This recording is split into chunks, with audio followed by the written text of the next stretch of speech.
Hello everyone, welcome to mister local channel. ఈరోజు నేను మీ ముందుకి ఒక టాపిక్తో వచ్చాను. అదేంటంటే సివిక్స్ టాపిక్ అనమాట. అదేంటంటే భారత రాజ్యాంగం ప్రకారం ఎవరికి ఎలాంటి పొజిషన్ ఇస్తారు అంటే దాన్ని ప్రోటోకాల్ అంటారు. ఏదైనా ఒక సభ జరిగినా, ఒక ఇన్విటేషన్ తయారు చేసినా ఫస్ట్ ఎవరికి మనం అందులో ఎవరి నేమ్ ముందు ఇవ్వాలి, తర్వాత ఎవరి నేమ్ ఇవ్వాలి, ఒక సీక్వెన్స్ అనమాట. అది కాన్స్టిట్యూషన్లో కాన్స్టిట్యూషన్ డ్రాఫ్ట్ చేసిన వాళ్ళే దాన్ని రాశారనమాట. దాన్ని ప్రోటోకాల్ రూల్స్ అంటారనమాట. రూల్స్ బుక్ అంటారు. ఆ రూల్స్ బుక్లో ప్రోటోకాల్ రూల్స్ కొన్ని ఉన్నాయన్నమాట. దాని ప్రకారం ఫస్ట్ మనం వాళ్ళకి ప్రయారిటీ ఇవ్వాలి. వాళ్ళ సభకి వచ్చినా రాకపోయినా వాళ్ళ పేరు రాయాలి. ఆహ్వానించే లిస్టులో కానీ, అక్కడ డయాస్ మీద, స్టేజ్ మీద అరేంజ్ చేసిన సీటింగ్లో కానీ వాళ్ళకి ఒక స్థానాన్ని మనం ఆ రూల్స్ బుక్ ప్రకారం, అది స్టేట్ లెవెల్ అనుకోండి ఆ గవర్నర్, సీఎం, సెంట్రల్ లెవెల్ అయితే president of India, vice president, prime minister, ఇలా వాళ్ళ యొక్క ప్రయారిటీ మనం ఇవ్వాలి. వాళ్ళు ఆ రోజు సభకు రావచ్చు, రాకపోవచ్చు, వాళ్ళకి రిప్రజెంటేటివ్ పంపించవచ్చు. కానీ మనం వాళ్ళ యొక్క నేమ్ ఆ ఇన్విటేషన్లో కానీ, సభకి ఏర్పాటు చేసిన బ్యాక్గ్రౌండ్, ఏర్పాటు చేసిన బ్యానర్లో కానీ మనం ఇవ్వకపోతే ఒక రకంగా అమర్యాద అనమాట. ఆ డిజిగ్నేషన్కి, ఆ వ్యక్తికి అగౌరవం కాదు, ఆ డిజిగ్నేషన్, ఆ చైర్లో ఉన్న వాళ్ళకి అది అగౌరవం అనమాట. అందుకని దాన్ని అలాంటి వాటిని మనం తెలియక ఫాలో అవుతుంటారు. రూల్స్ బుక్లో ఏముంది, రూల్ నెంబర్ 1 ప్రకారం ఎవరిని ఇన్వైట్ చేయాలి ఒకసారి చూసే ప్రయత్నం చేద్దాం. రూల్ నెంబర్ 1 ప్రకారం రాష్ట్రపతి అనమాట. ఆయన్ని దేశ ప్రథమ పౌరుడు అంటారు. దేశ ప్రథమ పౌరుడు. సెంట్రల్ లెవెల్లో ఏదైనా ఒక సభ జరుగుతూ ఉందనుకోండి, ఒకవేళ రాష్ట్రపతిని అందులో పిలిచి ఆయన కూడా ఇన్వాల్వ్ చేయాలనుకుంటే ఆ ఇన్విటేషన్లో కానీ, సభా వేదిక మీద కానీ, సభ వెనక ఉన్న బ్యానర్లో కానీ ఆయన నేమ్ ఉండేలాగా, ఆయన ఫోటోగ్రాఫ్ ఉండేలాగా చేయాలి. ఆయన పేరు లేకుండా నెక్స్ట్ వాళ్ళ పేరు వేస్తే అది ఒక రకంగా అగౌరవం అవుతుంది. ఆయనకు ఉండాల్సిన సందర్భంలో ఆయన పేరు ఖచ్చితంగా ఉండేలాగా ప్లాన్ చేయాలి. నెంబర్ 2 ప్రకారం ఉపరాష్ట్రపతి అనమాట. ఉపరాష్ట్రపతి, వైస్ ప్రెసిడెంట్ ఆఫ్ ఇండియా అనమాట. నెంబర్ 3 ప్రకారం ప్రధానమంత్రి అంటే ప్రైమ్ మినిస్టర్ ఆఫ్ ఇండియా, ఆయన్ని ఇన్వైట్ చేయాలన్నమాట. నెక్స్ట్ ఇదంతా ఒక ఆర్డర్ ఆఫ్ సీక్వెన్స్. దీని ప్రకారం మాత్రమే వాళ్ళ యొక్క ఇంపార్టెన్స్ అనేది ఉంటుందన్నమాట. ఆ సభలో మాట్లాడాల్సిన క్రమం కూడా ఇదే. ఫస్ట్ ఉన్న ఆ ప్రోటోకాల్ ప్రకారం వాళ్ళకి మనం మైక్ని మనం ఇవ్వాలి. లేకపోతే ఒక రకంగా అగౌరవపరిచినట్టు అనమాట. చాలామంది తెలియక కొంచెం తక్కువ ప్రయారిటీ ఉన్న వాళ్ళకి ముందు ప్రయారిటీ ఇవ్వటం, పెద్దవాళ్ళని వాళ్ళు చివరిలో ప్రయారిటీ ఇద్దామని చెప్పి నెగ్లెక్ట్ చేస్తుంటారు. అది ఒక రకంగా కాన్స్టిట్యూషన్ పరంగా చూస్తే వాళ్ళకు కొంచెం అగౌరవపరిచినట్టు అవుతుంది. అది జరగకుండా చూడాలన్నమాట.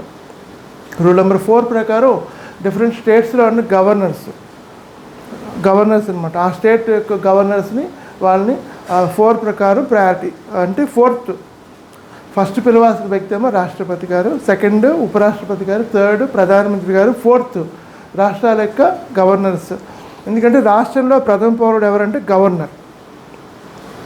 నెంబర్ 5 ప్రకారం మాజీ రాష్ట్రపతులు, అంతకుముందు వర్క్ చేసిన రాష్ట్రపతులు ఉంటారు, వాళ్ళ టర్మ్ అయిపోయినా వాళ్ళని ఇన్వాల్వ్ చేయాల్సిన సందర్భం ఉంటే మాత్రం నెంబర్ 5 ప్రకారం వాళ్ళని పిలవాలన్నమాట ఫస్ట్. నెక్స్ట్ 5A ఉప ప్రధానమంత్రులు.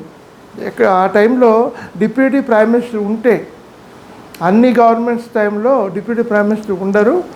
అలా ఒకవేళ డిప్యూటీ ప్రైమ్ మినిస్టర్ ఉంటే మాజీ రాష్ట్రపతిని పిలిచిన తర్వాత ఉప ప్రధానమంత్రి అంటే present existing deputy prime minister పిలవాల్సి ఉంటుంది 5A ప్రకారం.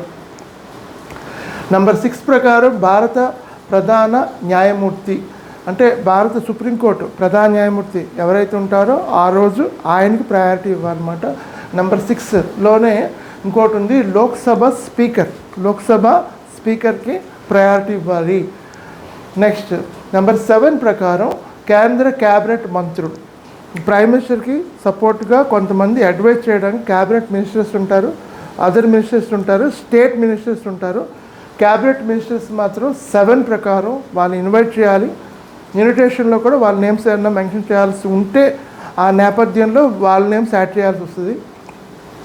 తర్వాత సెంట్రల్ గవర్నమెంట్ కంట్రోల్లో, ఎగ్జాంపుల్ సెంట్రల్ గవర్నమెంట్లో సెంట్రల్లో బీజేపీ ఉందనుకోండి, స్టేట్స్లో కూడా కొన్ని స్టేట్స్లో స్టేట్ లెవెల్లో బీజేపీ గవర్నమెంట్స్ ఉంటాయి. సెంట్రల్లో కాంగ్రెస్ ఉంటే కొన్ని స్టేట్స్లో కాంగ్రెస్ సీఎంస్ ఉంటారు. అంటే వాళ్ళ పరిధిలో ఉన్న సీఎంస్కి రూల్ నెంబర్ 7 ప్రకారం ఇన్విటేషన్లో ప్రయారిటీ ఉంటుంది. తర్వాత ప్లానింగ్ కమిషన్, ప్రజెంట్ దాన్ని నీతి ఆయోగ్ అంటారు. ప్లానింగ్ కమిషన్ లేకపోతే నీతి ఆయోగ్ డిప్యూటీ చైర్మన్. ప్లానింగ్ కమిషన్కి చైర్మన్గా ప్రైమ్ మినిస్టర్గా ఎవరు ఉంటారో వాళ్ళు ఎక్స్ అఫిషియోగా వర్క్ చేస్తారు. దాని ప్లానింగ్ కమిషన్ నేమ్ మార్చారు 2015 తర్వాత. దాన్ని నీతి ఆయోగ్ అంటారు. నీతి ఆయోగ్ ప్రైమ్ మినిస్టర్ గారు ప్రజెంట్ ఎవరైతే ఉన్నారో ఆయన దానికి చైర్మన్గా ఉంటారు. దానికి ఒక డిప్యూటీ చైర్మన్గా ఉంటారు. రూల్ నెంబర్ 7 ప్రకారం నీతి ఆయోగ్ డిప్యూటీ చైర్మన్కి ప్రయారిటీ ఇవ్వాల్సి ఉంటుంది. నెక్స్ట్ రూల్ నెంబర్ 7 ప్రకారమే ఎక్స్-పిఎంస్ అంటే మాజీ ప్రధానమంత్రులు వాళ్ళ యొక్క ఇంపార్టెన్స్ ఉంది. ఆ టైం సభలో వాళ్ళకి ప్రయారిటీ ఉంది అంటే వాళ్ళు ఇన్వైట్ చేసేటప్పుడు వాళ్ళకి ప్రయారిటీ ఇవ్వాలన్నమాట. అంటే మన ఇంటికి ఎవరైనా వస్తే అతిథి ఫస్ట్ మనం వాళ్ళకి సర్వ్ చేసిన తర్వాత మనం తీసుకుంటాం. ముందు మనం తీసుకున్నాం అనుకో వాళ్ళు ఒక రకంగా అగౌరవపరిచేట్ అవుతుంది. అందుకే ఇదంతా ఒక ఆర్డర్ ఆఫ్ సీక్వెన్స్ అనమాట. ముందు ఎవరికి ప్రయారిటీ ఇవ్వాలి, తర్వాత ఎవరికి ప్రయారిటీ ఇవ్వాలనేది ఒక లిస్ట్ చేస్తారు కాన్స్టిట్యూషన్ పరంగా. నెక్స్ట్ రూల్ నెంబర్ 7A ప్రకారం భారత రత్న అవార్డు గ్రహీతలు ఎవరైతే 1954 నుంచి ఇండియాలో అత్యున్నత పౌర పురస్కారం అనమాట, హైయెస్ట్ సివిలియన్ అవార్డు అంటారు దీన్ని. 1954 నుంచి ఇప్పటిదాకా భారతరత్న అవార్డ్స్ చాలామందికి ఇచ్చారు. ఇండియాలో సర్వీస్ చేసిన వాళ్ళే కాదు, బయట విదేశీయులకు కూడా చాలామందికి భారతరత్న అవార్డు ఇచ్చారు. ఆ సభావేదికలో కానీ ఆ ఇన్విటేషన్లో కానీ ఆ యొక్క పర్సన్ అవార్డు ఇంపార్టెన్స్ ఉంది అంటే వాళ్ళు ఇన్వైట్ చేయాలంటే తప్పనిసరిగా రూల్ నెంబర్ 7A ప్రకారం వాళ్ళకి ప్రయారిటీ ఇవ్వాలి ప్రోటోకాల్ ప్రకారం. నెక్స్ట్ రూల్ నెంబర్ 8 ప్రకారం వివిధ దేశాల రాయబారులు అంటే మన దేశంలో విదేశాలకు సంబంధించిన ఇన్ఛార్జెస్ ఉంటారు, రిప్రజెంటేటివ్స్ అనమాట. అంటే చైనా వాళ్ళు కావచ్చు, పాకిస్తాన్ వాళ్ళు కావచ్చు, బయట యూరోపియన్ కంట్రీస్ వాళ్ళు కావచ్చు, డెవలప్డ్ కంట్రీస్, ఆ కంట్రీకి సంబంధించిన అంబాసిడర్ రాయబారి అంటారు. కొన్ని లేకపోతే కామన్వెల్త్ కంట్రీస్ అంటే ఒకప్పుడు ఇంగ్లాండ్ కంట్రోల్లో అవి కాలనైజ్ అయ్యి ఉన్న కంట్రీస్ అనమాట. ఇంగ్లాండ్ కంట్రోల్లో 54 కంట్రీస్ కంట్రోల్లో ఉండేవన్నమాట. ఈ 54 ఇంగ్లాండ్ చేత పాలించబడిన కంట్రీస్ని కామన్వెల్త్ కంట్రీస్ అంటారు. వాటిలో ఉన్న రాయబారిని హై కమిషనర్ పేరుతో పిలుస్తారు. హై కమిషనర్ పేరుతో పిలుస్తారు. వాళ్ళకు కూడా ఈ కామన్వెల్త్ కంట్రీస్ హై కమిషనర్ ఎవరైతే ఉన్నారో వాళ్ళకి ఇన్విటేషన్లో ప్రయారిటీ ఇవ్వాల్సి ఉంటుంది. ఇతర రాష్ట్రాల సీఎంస్ అంటే ఇతర రాష్ట్రాల ముఖ్యమంత్రి అనమాట. అంటే ఇక్కడ ఆల్రెడీ ఒకసారి చెప్పుకున్నాం, వాళ్ళ కంట్రోల్లో ఉన్న అంటే వాళ్ళ సేమ్ బీజేపీ అయితే సెంట్రల్లో బీజేపీ, స్టేట్లో బీజేపీ, ఏ స్టేట్లో అయితే సేమ్ పార్టీ సీఎంస్ ఉంటారో వాళ్ళకి రూల్ నెంబర్ 7 ప్రకారం ప్రయారిటీ ఇస్తారు వాళ్ళ తమ పరిధిలో ఉన్న వాళ్ళకి. నెక్స్ట్ ఒక్కోసారి సెంట్రల్లో ఒక గవర్నమెంట్ ఉంటుంది, స్టేట్స్లో డిఫరెంట్ గవర్నమెంట్స్ ఉంటాయి. అప్పుడు డిఫరెంట్ పార్టీ సీఎంస్ కూడా ఇన్విటేషన్లో ప్రయారిటీ ఇవ్వాల్సి ఉంటుంది. ఇతర రాష్ట్రాల ముఖ్యమంత్రులు, గవర్నర్లు. ఓకేనా. నెక్స్ట్ రూల్ నెంబర్ 9 ప్రకారం సుప్రీంకోర్టు న్యాయమూర్తులు. ఆల్రెడీ ఇక్కడ ఇందాక ఏం చెప్పుకున్నాం అంటే రూల్ నెంబర్ 6 ప్రకారం భారత ప్రధాన న్యాయమూర్తికి ఇన్విటేషన్ ఇస్తే రూల్ నెంబర్ 9 ప్రకారం సుప్రీంకోర్టు ప్రధాన న్యాయమూర్తితో పాటుగా 30 మంది అదనపు న్యాయమూర్తులు ఉంటారు, వాళ్ళకి ఇన్విటేషన్లో ప్రయారిటీ ఉంటుంది. తర్వాత రూల్ నెంబర్ 9A ప్రకారం చీఫ్ ఎలక్షన్ కమిషనర్ భారత ఎన్నికల ప్రధాన అధికారి 3 ఉంటారు. ఫస్ట్ వ్యక్తి ఏమో భారత ప్రధాన ఎన్నికల అధికారి అంటారు. తర్వాత మిగతా వాళ్ళంటే ఎలక్షన్ కమిషనర్ 1, ఎలక్షన్ కమిషనర్ 2 అని 2 రకాల ఇద్దరు ఉంటారనమాట. ఆయనకి వీళ్ళ సపోర్ట్ ఉంటుంది, వాళ్ళకి ప్రయారిటీ ఉంటుంది. Next controller and auditor general CAG అంటారు. వీళ్ళు సెంట్రల్ గవర్నమెంట్ స్టేట్ గవర్నమెంట్ వాళ్ళు చేసిన ఎక్స్పెండిచర్స్ ఏవైతే ఉంటాయో వాటిని ఆడిట్ చేస్తారు. వాళ్ళకి కాగ్ అంటారు, కంట్రోల్. ఈయన్ని వాచ్ డాగ్ ఆఫ్ ఇండియా అంటారు. వాచ్ డాగ్ ఆఫ్ ఇండియా అంటే ప్రతి స్టేట్, ప్రతి సెంట్రల్ గవర్నమెంట్, స్టేట్ గవర్నమెంట్ ప్రజల్ని తీసుకున్న ప్రతి ఒక్క ట్యాక్స్ అమౌంట్ 1 రూపీ ఎంతైనా సరే దాన్ని ఎలా వాళ్ళు ఎక్స్పెన్స్ చేశారు అనేదాన్ని వాళ్ళు వాచ్ చేస్తారు. నెక్స్ట్ రూల్ నెంబర్ 10 ప్రకారం Rajya Sabha vice chairman, deputy chairman, ఉపరాష్ట్రపతిగా ఆల్రెడీ ఇక్కడ మనం చెప్పుకున్నాం. ఇక్కడ రూల్ నెంబర్ 10 ప్రకారం రాజ్యసభ డిప్యూటీ చైర్మన్ ఎవరైతే ఉంటారో ఆయన్ని ఇన్వైట్ చేయాల్సి ఉంటుంది. తర్వాత డిఫరెంట్ స్టేట్స్ డిప్యూటీ సీఎంస్, కొన్ని స్టేట్స్లో డిప్యూటీ సీఎంస్ ఉంటారు, వాళ్ళని ఇన్వైట్ చేయాల్సి ఉంటుంది. తర్వాత లోక్సభ డిప్యూటీ స్పీకర్, లోక్సభలో స్పీకర్ ఉంటారు, డిప్యూటీ స్పీకర్ ఉంటారు. ఈ డిప్యూటీ స్పీకర్ని రూల్ నెంబర్ 10 ప్రకారం ఇన్విటేషన్లో ప్రయారిటీ ఇవ్వాల్సి ఉంటుంది. తర్వాత ప్లానింగ్ కమిషన్, నీతి ఆయోగ్ అన్న ప్రజెంట్ నేమో, నీతి ఆయోగ్ అదర్ మెంబర్స్ ఎవరైతే ఉంటారో వాళ్ళని ఇన్వైట్ చేయాల్సి ఉంటుంది. తర్వాత కేంద్ర క్యాబినెట్ కాకుండా ఇతర సహాయ మంత్రులు ఉంటారు, వాళ్ళకి ప్రయారిటీ ఇవ్వాల్సి ఉంటుంది. తర్వాత డిఫెన్స్ అనమాట, రక్షణ శాఖకు సంబంధించిన ఆర్మీ, నేవీ, ఎయిర్ ఫోర్స్ సంబంధించిన అత్యున్నత అధికారులు ఎవరైతే ఉంటారో, ఓకేనా, ఆర్మీ జనరల్, అత్యున్నతమైన అధికారులు వాళ్ళు డైరెక్ట్గా ప్రెసిడెంట్ ఆఫ్ ఇండియాకి కనెక్ట్ అయి ఉంటారు, వాళ్ళకి ప్రయారిటీ ఇవ్వాల్సి ఉంటుంది. ఓకేనా.